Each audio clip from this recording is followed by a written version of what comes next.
types of treatments are either the elemental diet, which is a liquid diet for like 17 days, and it Okay. gives you all your nutrition. It is called elemental because it's amino acids broken down, uh, components of food, just literally the elements of food.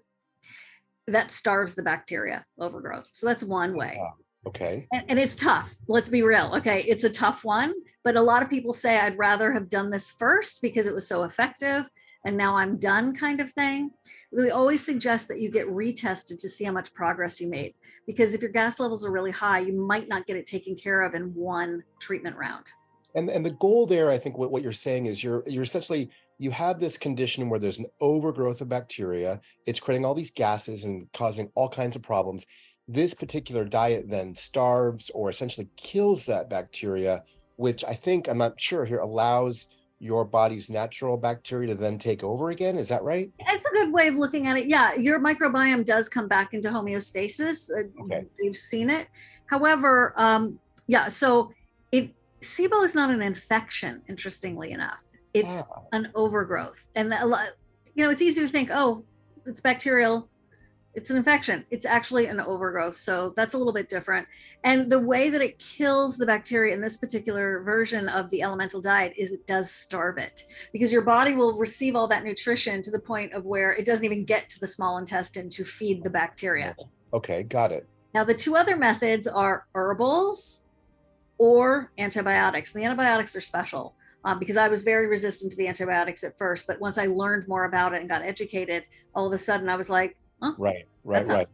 Yeah, because the typical, at least the layperson's view of antibiotics is that it goes in with a big hammer and just smashes everything down, and then you've got to start from scratch. Is that how typical antibiotics work? Is it gets rid of the problem, but it also might create other problems?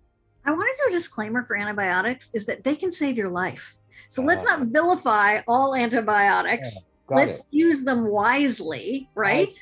I see. I see. Right? Thank goodness you and I are in the position to be able to go, oh, well, I never want to do an antibiotic. Believe me, if you're on your death's bed and they're like, here's the pill, it's going to You save want you, it this has been the for historical sure. case.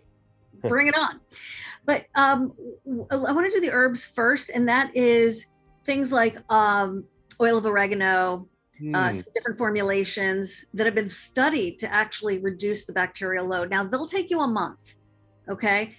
But it's cool because you can DIY part of that. I always suggest working with a practitioner, but you certainly have access to these types of herbs. And there's studies about them, and you can find them at the sites and our course and all that jazz.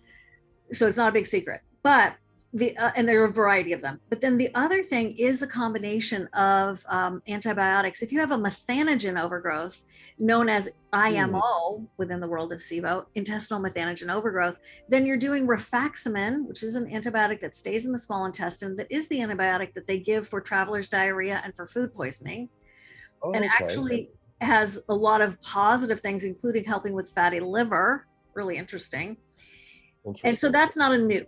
Okay, that's not going to go and ruin your entire microbiome. It does stay in the small intestine, and the small intestine has less of a robust microbiome than the large intestine, and that's actually a good thing, right? So, because you need all those microbes in your large intestine to, really get that food product into waste so you can poop it out. So in the small intestine, you don't want too much in there because you Hmm. want to be the one absorbing that nutrition versus them eating it. But I see. so that's how rifaximin works. And then you can pair that. That's if you have hydrogen. And then if you have the methane style, then you pair that with either flagyl or neomycin. Now, as we speak, neomycin is off the market. So hopefully that will come back because it's quite inexpensive. It's an older drug and it does a nice job with rifaximin. And then you Hmm. retest because you want to Okay. see how far you came down so you don't quit before the miracle, as they say, and know if you have to do another round and even another round, let's say. But you'll be slowly but surely getting these levels down. And then afterwards, you want to do a prokinetic, which could be something like Motegrity or ginger formulation.